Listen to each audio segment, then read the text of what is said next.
Okay. And we have onions and garlic.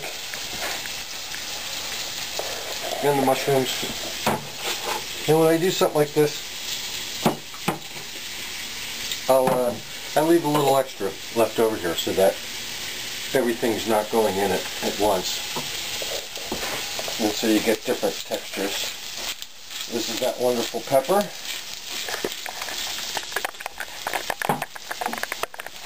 This is a little white pepper for kicks. This says red pepper. This is hot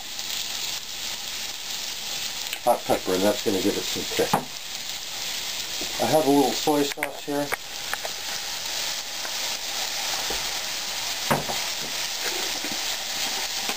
I have a little lemon juice because we don't have a lemon. A little more of that rice wine vinegar.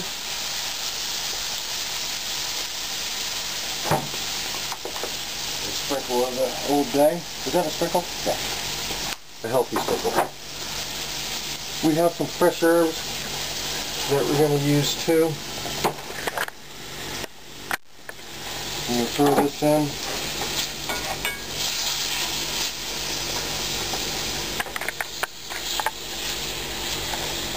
Stir that up a little bit. I'll be right, I was going to say right back, but these are a couple tomatoes from our garden, and we also have these neat little yellow pear-shaped ones. They're delicious, and they give you a little bit different color to your dish too. I don't normally use these tomatoes in this dish, but we've got them. And so if we got them, they're going in.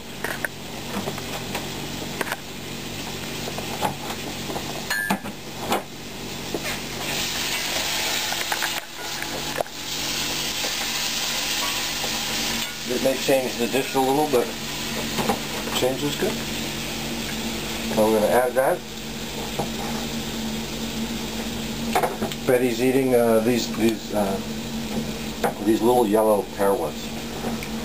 They're a little sweeter even than the cherry tomatoes, and they just sweeten everything up. Wonderful. Yep, I'm wiping my hands on my shirt here. I'm going to add just a little pinch of butter.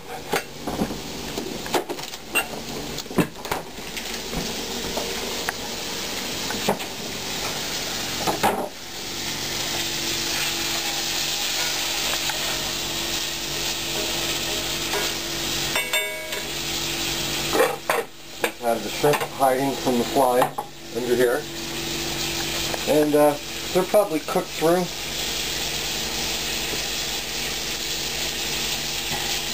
They're almost cooked through, and this is going to finish cooking them. Not long.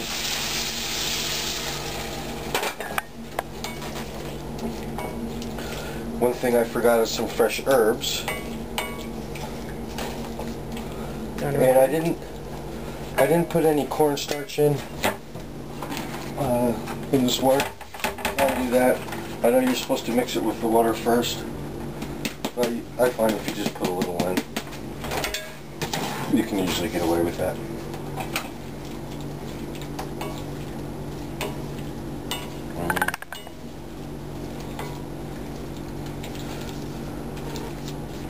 Did you want to get some fresh herbs? I'm going to grab some fresh herbs. I have a handful of herbs from our garden, and there's a little bit of, I have some parsley, a little bit of Thai basil, some regular basil, and regular basil, and a couple different types of oreganos. I'm going to throw this in here.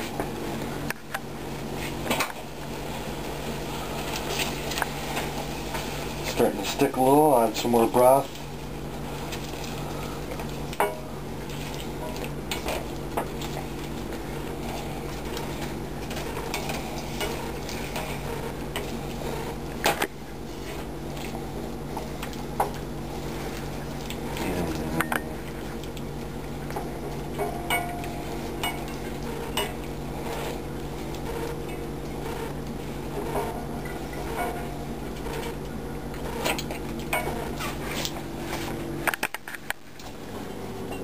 Needs a little something, a little salt.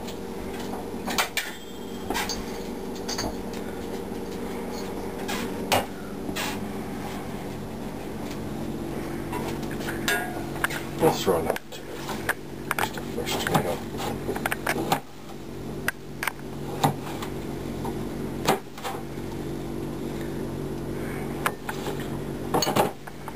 Another tomato fresh from our garden for Mom and Dad back in Jersey.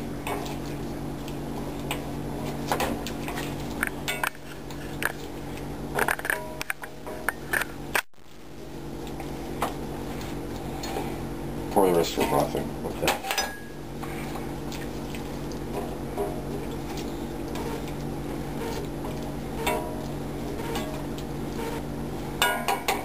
And this is done.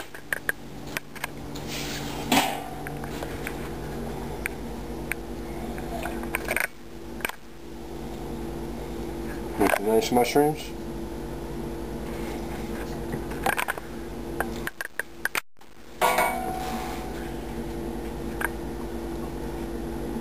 All in the skillet. Alright. Back to the bread. Okay, and here we are back to make our wheat rolls.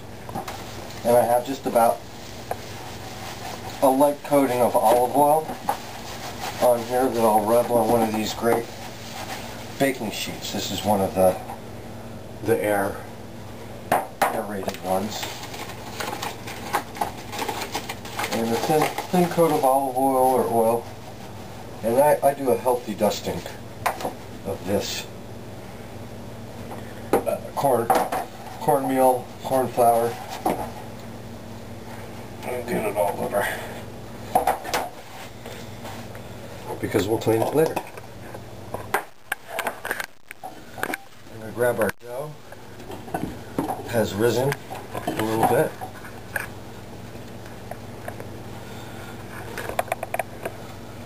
And let's make some rolls. These don't have to be perfect or uniform either. Kind of like making a meatball.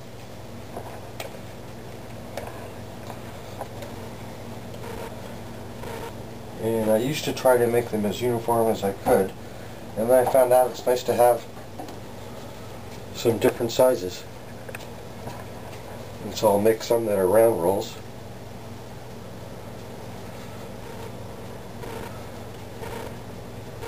And then I'll make some other ones that are buns, like little buns. There's one. And this recipe, another thing I like about it is it makes, you know, just about 4 or 5 or 6 of these rolls. And they really only last a day or two. You can keep them in a paper bag, but this makes a nice amount where you don't have too much.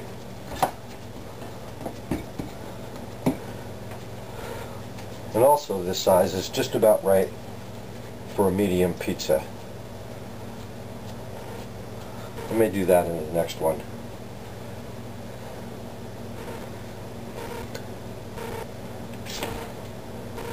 What did that do? Stopped? That's him. It flashed. Still recording. I think he flashed. Okay, and here's that.